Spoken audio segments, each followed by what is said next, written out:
The following may contain language that is not appropriate for all audiences. You know, small children, people that are easily offended, whatnot.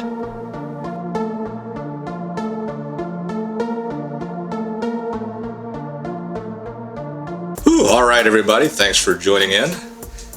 This is the Low Fact Podcast. Sans Matt because he's off doing something that he deems more important.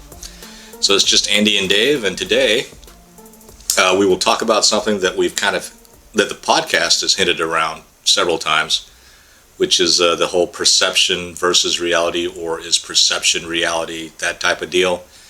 And I'm just gonna come out and say this: if your perception isn't reality, then no. If you're not perceiving reality, then no, perception is not reality. I know that we are not very objective thinking beings, but, just because you think it, don't make it so unless it is so, is my, and I don't know why I've kind of pussyfooted around this statement. I don't know why I didn't want people to think that's what I thought. About because you were concerned about people's perception of yourself. Were you? I don't think so. I think I was legitimately trying to go through it in my head, because for a long time, and still kind of, I used to think that perception is reality, and for a lot of people it is. Oh yeah, it is. And when you really think about it, it's not, though. Exactly.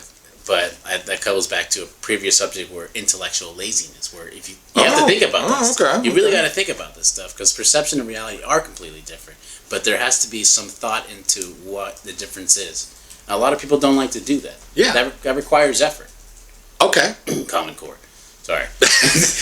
Yeah.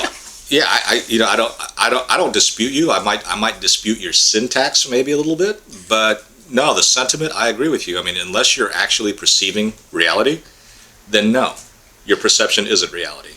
And conducting yourself as if your perception is reality is counterproductive. Yeah, because nothing gets done. You don't see the truth in a situation, so you're just... Well, no, I didn't want to... No, go for it. I don't think it's that nothing gets done. I think that things get done that shouldn't get done. Oh, so incorrectly. The wrong things are being prioritized. Well, it's counterproductive. If you sit there and think that you're a great person and you're really not, then you're going through life thinking you're a great person and everyone else is an asshole. I completely agree. The example I'm thinking of right now is the Starbucks straw thing going on, where I don't know about this. Oh, well, have you heard of the video about the turtle? No. There's apparently a video online where there's a straw inside of a turtle's nose, and it's like suffocating.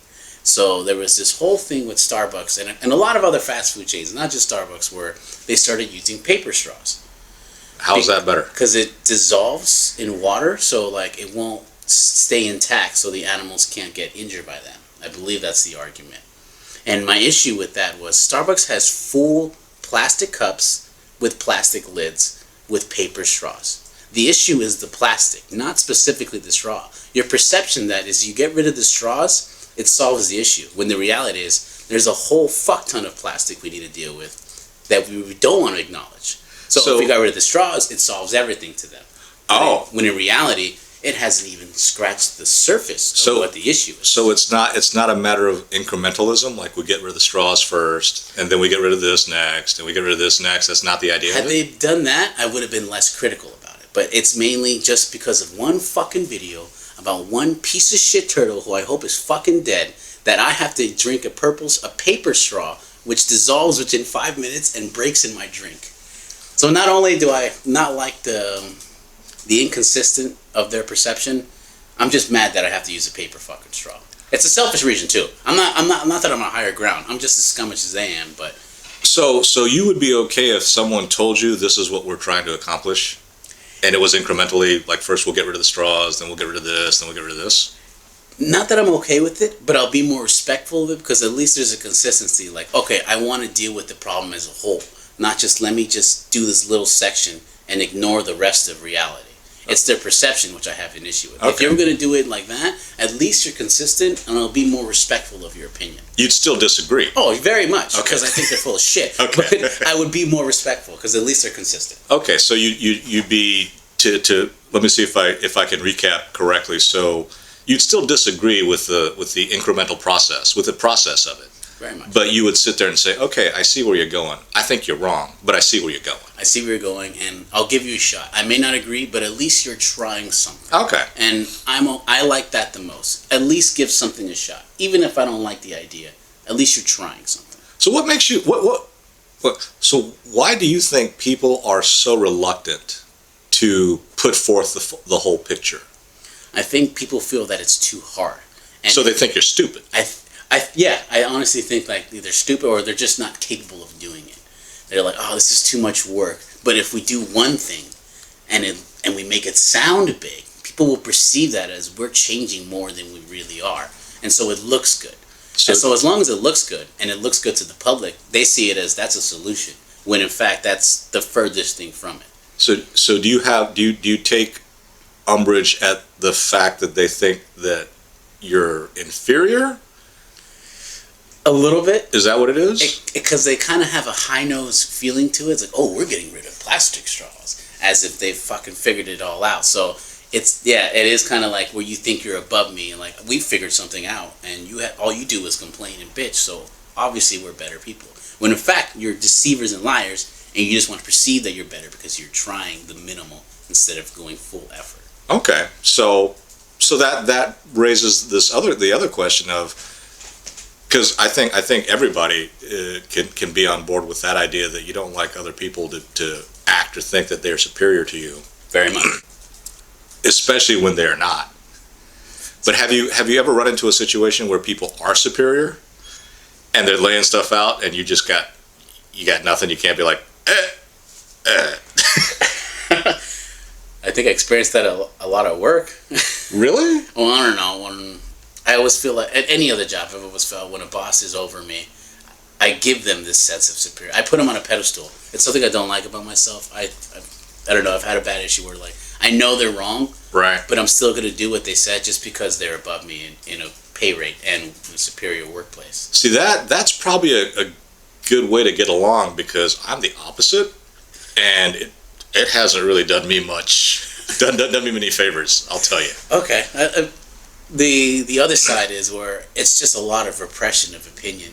You're like, I know they're doing it wrong, but I'm just going to do the job because that's the way it's supposed to be, and it is. But there's a lot of internal angles, like where the little Andy wants to be Right. contrarian to whatever they're saying. Yes, And I'm better at controlling it. I don't do that. I tell you that you're wrong and how it's not going to go right, and I'm going to prove it to you by doing it to the utmost of my ability, which is probably more than yours. You know how fucking jealous I am right now that you think that way.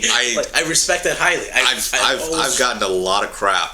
I've gotten into a lot of crap for that exact thing. You know, a person put in a position of authority over me will say something, and I'm like, no, that's wrong. This is not the way to do it.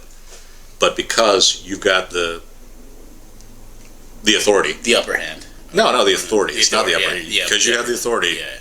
I will go along with what you're wanting, but I know it's not going to work. And you're going to tell yourself that when it doesn't work, it didn't work because I was like dragging my feet. But, you know, for those of you that don't know me, I don't drag my feet on anything. I will do something just with as much passion and you know, yeah, I will be just as passionate about doing something that I want to do as I will be about something that I don't want to do. Because you go full 100% when you're doing something. I do. I respect the independent thinker like that. And when things don't work out, invariably the way they don't, like I say, people always blame me, like, oh, it's because you sabotaged it. I was like, nope. I just knew it was going to be broken. I went 100%, Yeah. but you had a bad idea. But there's always that counter argument. They'll always sit there and say, no, you didn't, because you can't. You can't go 100% on something that you don't want to do.